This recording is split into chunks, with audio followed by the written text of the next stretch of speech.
Yo, what is up guys? Welcome to another Wild Rift video, and in today's video we'll be spectating what might be the best pro game that we've seen so far in the Origin series. But this video is going to be a little different. I'm going to be casting it with a very amazing other caster, which is TastyBacon. Yo, Tasty. How's it going, Hells? I'm so excited to be getting into this game. I have heard a lot about it, but I avoided spoiling myself so that we can get a nice, raw, fresh cast of this matchup between NT and Game Lords. And I mean, right off the bat, we're looking at the teams in the grand finals of the Origin series, looking to secure themselves that little bit of a leg up in the rest of this event. I mean, yeah, Tribe Gaming won the previous month pretty convincingly, and they were playing against Queso, but Queso didn't actually make it, and this time Gamelord made it, and as you can see, it's 1-1, so these teams are actually going up against each other pretty well. Yeah, I mean, this is been a really great matchup thus far, but we're going to be seeing down here in the bottom lane a little bit of a quick early attempt at some ganking there from the side of NT. Didn't quite get anything for their troubles, but now in the top lane, the answer from the side of Game Lords looking to get first blood, and they will do so, taking down Leon. So Doom always does the same. He always ganks at level 3. He takes a little bit of jungle, and then at 1 minute, he always does a gank. I don't know how he always makes it work. Like 9 out of 10 times he gets a kill, but Gamelord was actually able to deal with it. And yeah, here we can see in the replay, Leon really wanted that kill. He overextended a little bit, kinda expected the Graves to deal a lot of damage, but you're not gonna be able to 1v2 that early on in the game, even though Graves is good at doing that.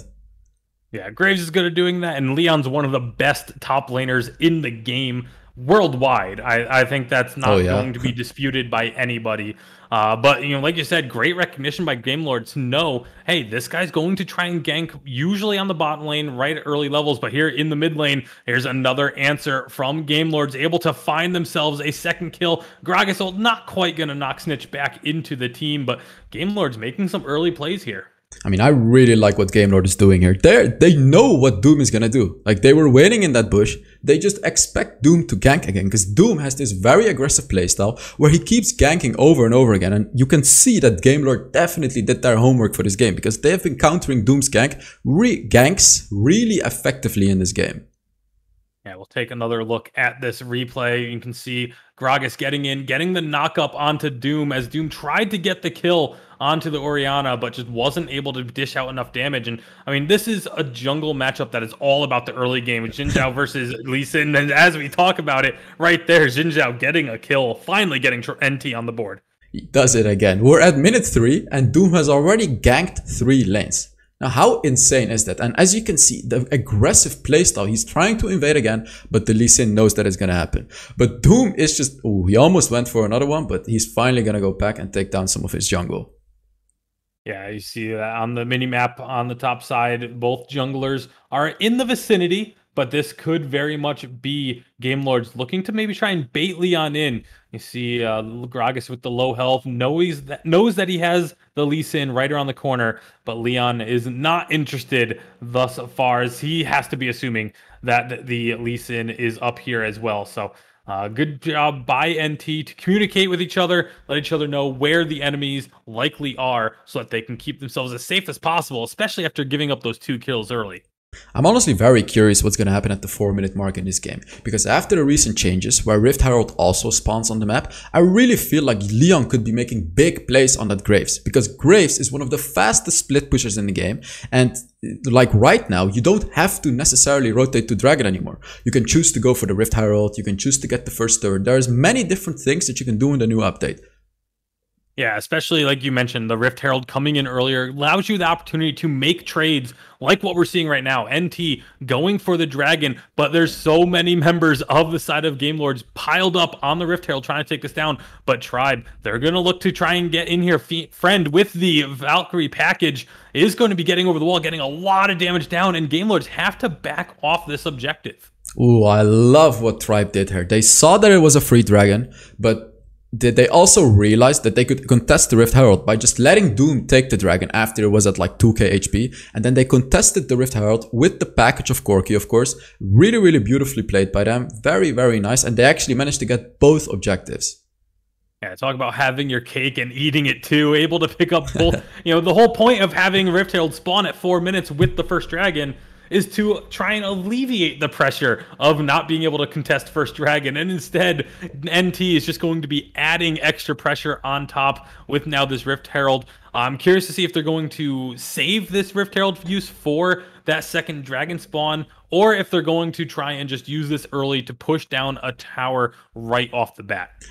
I mean, Tribe is a very aggressive team. I just feel like they're going to be using it very early on in the game, especially with that Graves in the Baron lane where he can push the towers down super fast. So I'm really curious, as you said, to see what the hell they're going to do with that Rift Herald.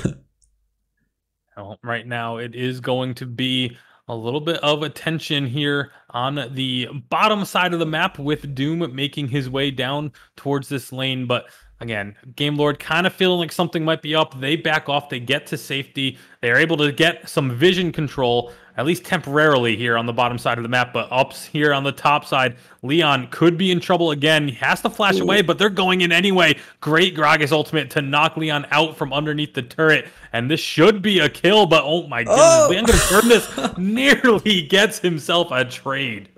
Oh, and you can see already that the Graves is getting quite strong. And when the Graves gets fat, he is going to be incredibly hard to deal with. And as you saw there, in a 1 versus 2 situation, he was almost able to manage to get that Gragas kill, and maybe you could have also contested the Lee Sin. And that's because the way that Graves works is the longer the fight and the more he uses his third ability, the more armor he's going to be getting. And if you get 8 stacks on that third ability, you're going to be an absolute monster. You're going to be super tanky, and on top of that, you build full damage, so you're also going to be dealing an insane amount of damage. So I'm really curious to see what Leon is going to do with that third ability in the late game to get himself super tanky. So we can see it again here. You can see him using his abilities, and actually they're not really giving him much chance to use it, but he had already generated a few stacks and he almost managed to pick up that kill.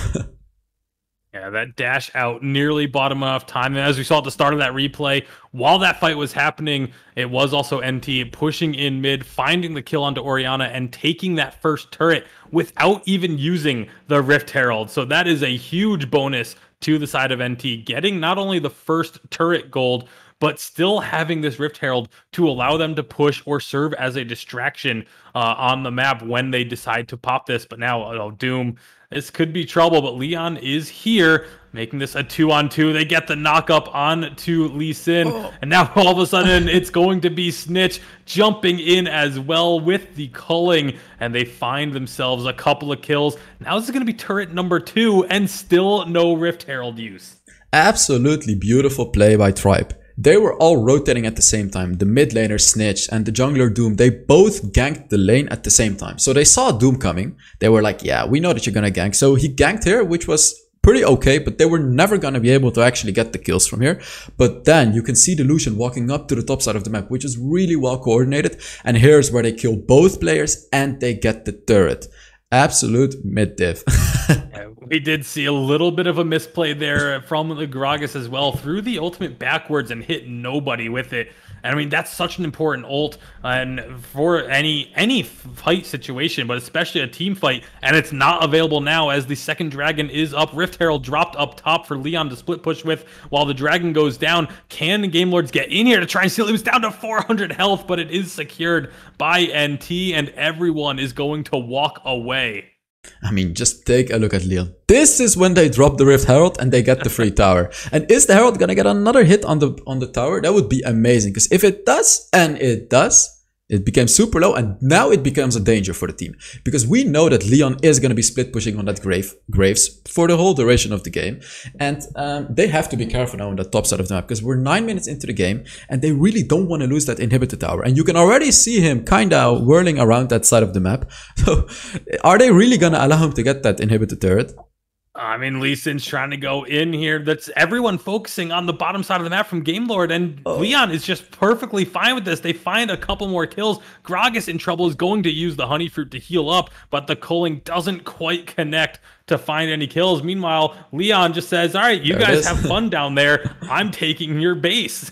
Oh yeah, and this was expected. I mean, this was very, very obvious, and I don't really know why GLD didn't pay attention to this, because they should have seen that the tower was low, and they should know that the Leon on Graves is going to be split pushing over and over again, because we've seen that playstyle earlier from Leon, and it works very well. But if you know how to play against it, if you just buy teleport boots on the Baron later and just stop the push, it could be denied, but they didn't even do anything about it. Instead, they were trying to fight, which they lost, by the way, 5 versus 4 on the bot side of the map, and they lost the top side turret. This is an absolute disaster for GLD.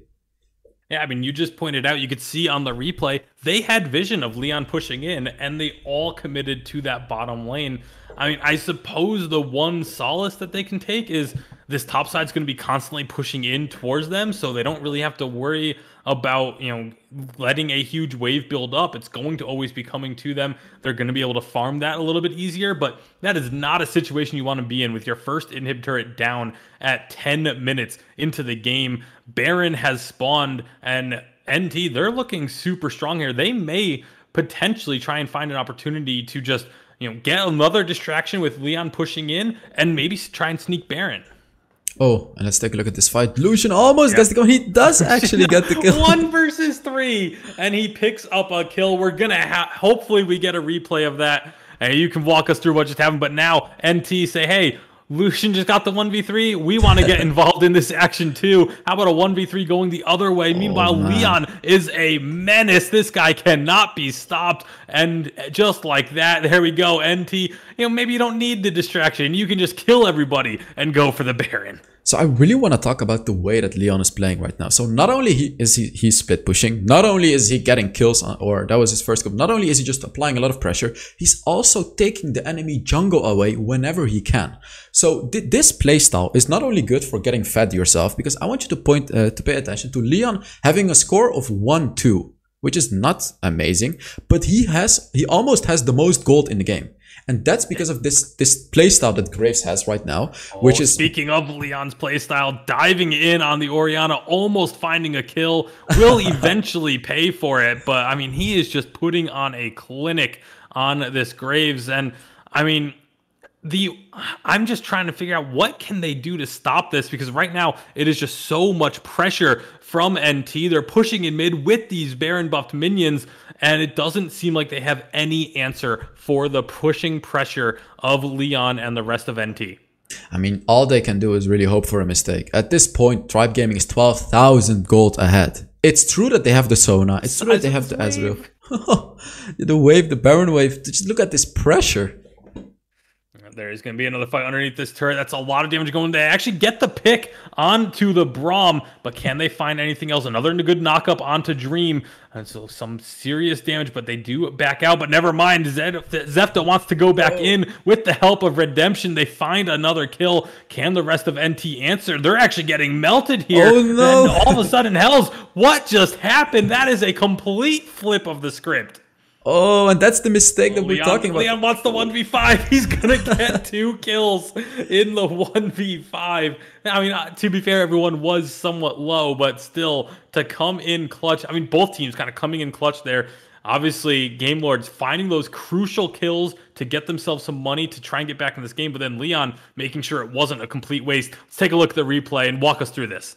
I mean, honestly, this was just a terrible mistake from Tribe Gaming. As you saw there, the Lee Sin with the beautiful ultimate, they just instantly killed the Braum. The Orianna with the beautiful ultimate, they fought it perfectly, and they kind of had to win this. If they would not have won this fight, they would have lost yet another dragon, they would have lost maybe another third, and they would have pretty much just lost the game. But you can see that they just killed every single one. They got all the shutdowns, and at this point, yeah, Leon got a few kills, of course, but it's okay. This is definitely okay for Gamelord, because if we look at their composition as well, they have the Ezreal, they have the Sona, they have the Orianna. They just have 3 champions that are absolutely powerful, like incredibly powerful in the late game. And if we look at the other side of the map, they don't have that strong of a lineup in the late game.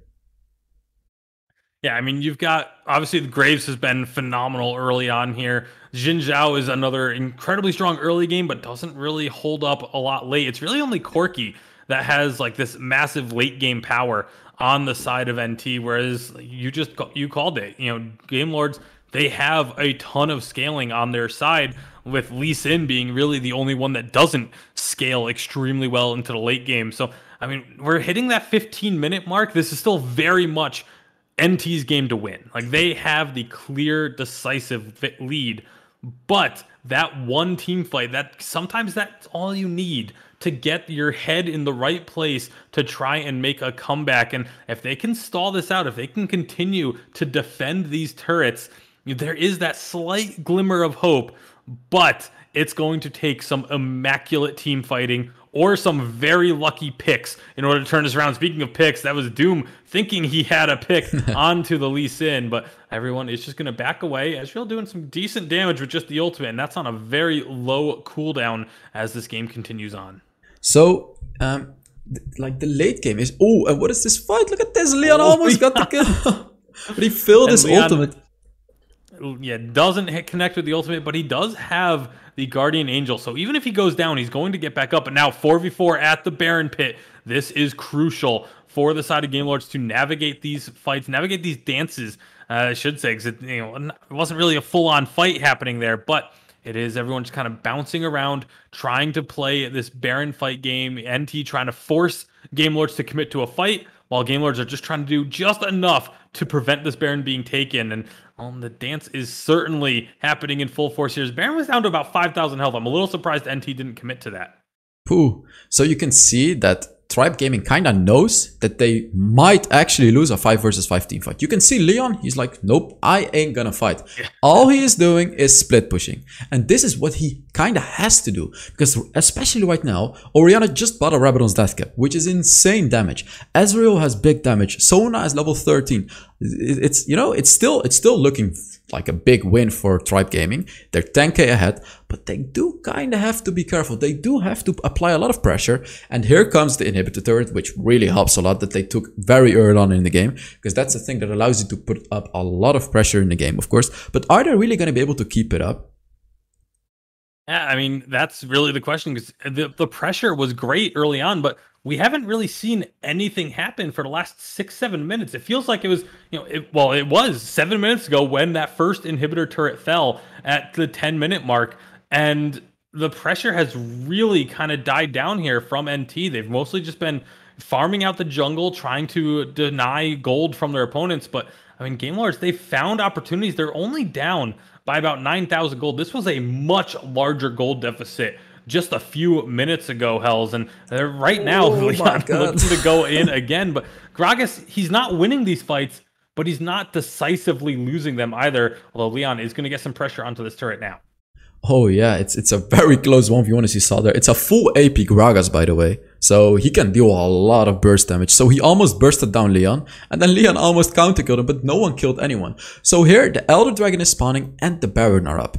These are obviously the two game-ending objectives. And I also want to note that Leon did manage to get that bot lane tower. He got the Gragas very low, but he didn't kill him, but he still managed to get that tower off. And like, Leon has perfectly done his job in this game. He's gotten 2 inhibitor towers, but they start off the Elder Dragon here.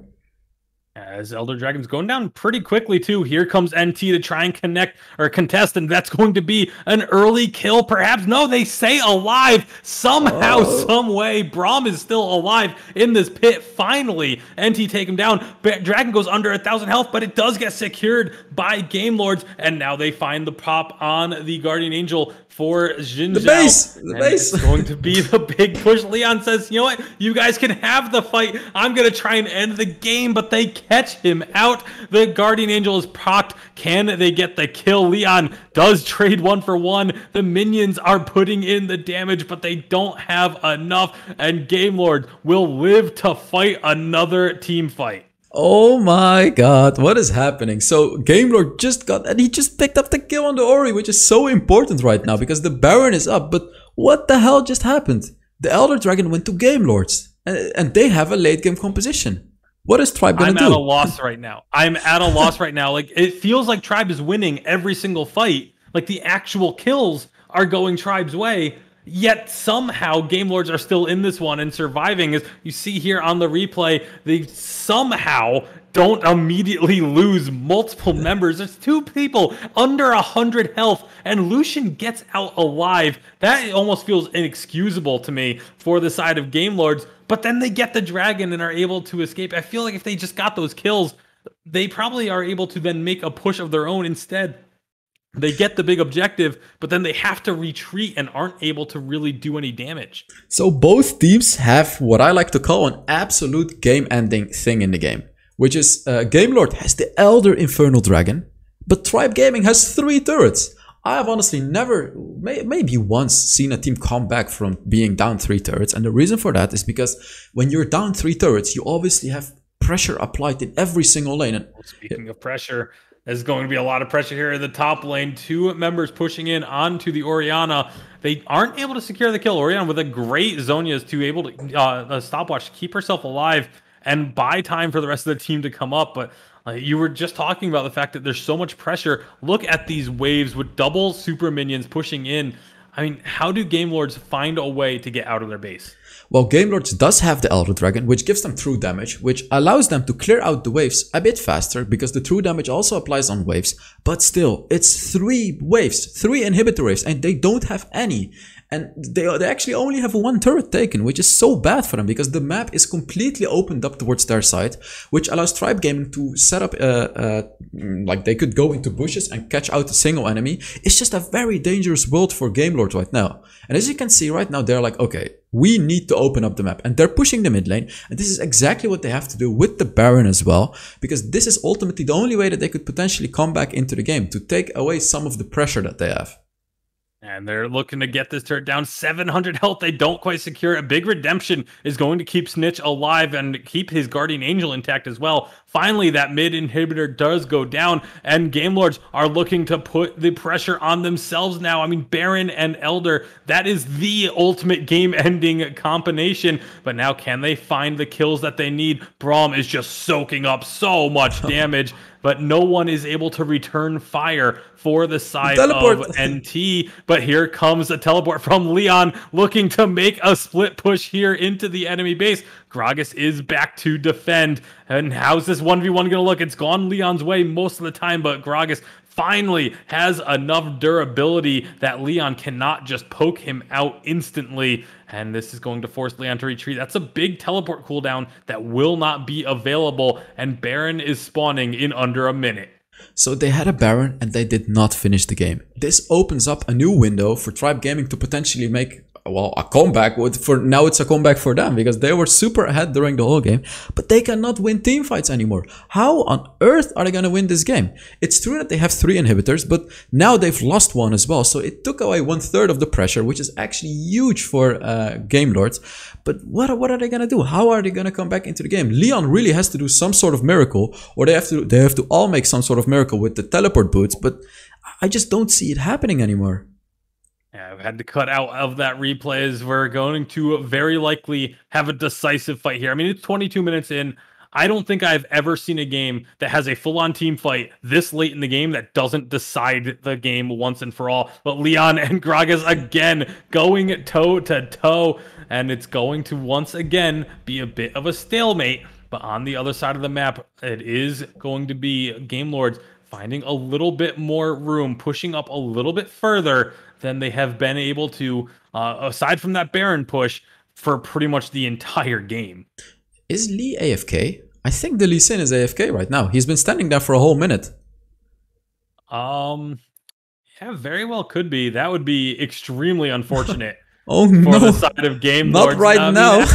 After all this work to come back, if you were stuck in a... I mean, to be fair, they've been avoiding the fights fully, so maybe they can avoid the fights long enough for him to get back in. But yeah, he is definitely not moving. Again, if they keep this strategy up that they've been working with, even with Lee Sin there, of just avoiding fights, trying to keep this pressure off, I mean, we're reaching that point where everyone's going to be full items. Like the gold difference, it is actually in Game Lord's favor, but it also doesn't matter at this point. Leon still trying to split push. This is all this guy knows how to do. It doesn't matter who the meta champions are. It doesn't matter who he's playing. If it's Fiora, if it's Camille, if it's Graves, he is going to be split pushing. And I mean, that's basically Random's full-time job, is dealing with Leon on this Graves. But now the Baron fight has commenced, and this is Baron's going very low. Oh, Ezreal steals it! How did he steal that? They have no jungler, and the Ezreal just stole it from Doom, who has a smite. I mean, to be fair, it is a late game Ezreal who deals a massive amount of damage, but still, he stole it from a jungler. What an amazing play, and they just got a Baron, but they're in a 4 versus 5 situation. And Tribe knows that the Lee Sin is AFK right now, so even though that they don't have the Baron, they can still apply a lot of pressure. And just take a look at that, he got it with the ultimate. That was just the absolute game saver, because if they would not have stolen that, the game would have just been over here. With the Baron, Tribe Gaming would have just easily been able to finish the game. What are they gonna do? There are 4 versus 5. I mean, it's true that Lee Sin is not gonna be dealing that much damage in the late game. It's only really about his ultimate, but you have no jungler. And what is just happening in this game? How the hell did they manage to get that Baron, and what are they gonna do with it? Yeah, I mean, like you said, Lee Sin's not going to be doing a ton of damage, but he still soaks a lot of damage. And those ultimates, if you can hit a multi-man kick, can be completely game-changing. But for now, they're still just trying to hold out 4 versus 5. 25 minutes into this game, Hells. I mean, we're looking at these item builds. It is pretty much full items across the board, except for the junglers and the supports. Everyone else is pretty much fully kitted out. And I mean, this is where it's do or die. You cannot make a mistake at this stage of the game, or it could cost you the entire game. And with how important momentum is for so many of these players, going up 2-1, it could, or rather going down 2-1, I should say, it could be devastating to a team, especially for a team like Game Lords, who felt like they had this comeback. They were making the progress. They were doing everything right. And then to lose because one of your players disconnects, I mean, I know personally, I would be absolutely devastated if that were to happen. I mean, I know you've had a bit of a pro playing career as well. Like, how do you kind of deal with a situation like this mentally? Man, you don't. I'm gonna be honest with you. This is just like, if you lose a game like this because of your teammate going AFK, it's absolutely heartbreaking, because Tribe Gaming won the previous Origin series, and Game Lords, they came into the finals, they won the first game, so they had the momentum going, as you said. But here, let's take a look at, they're trying to finish the game. They're pushing onto the base. Yeah, 4v5, there's just nothing that Game Lords can do. And NT take game number 2. I mean, obviously a little upsetting about that disconnect, but hey, you have to be the ones to deal with it. You have to be responsible for your own connections, your own devices, and hopefully whatever the situation was, they can get it remedied, or if they can't, they have a sub on their roster or something for the next game. But Game Lords absolutely put up one hell of a fight, and I would not be surprised if we go to game 5. Yeah, for sure. So, we were recording a video, so that was it for the video. Big thanks to TastyBacon for actually wanting to cast this with me. I really hope this was entertaining for you to watch. And again, like, thank you so much, man, Tasty. You really helped me a lot, and I hope we made a nice video out of it. So, yeah. Absolutely. It was a pleasure. All right, so thank you very much for watching, and I need to turn on my camera for this one. I will see you all in the next Wild Earth video.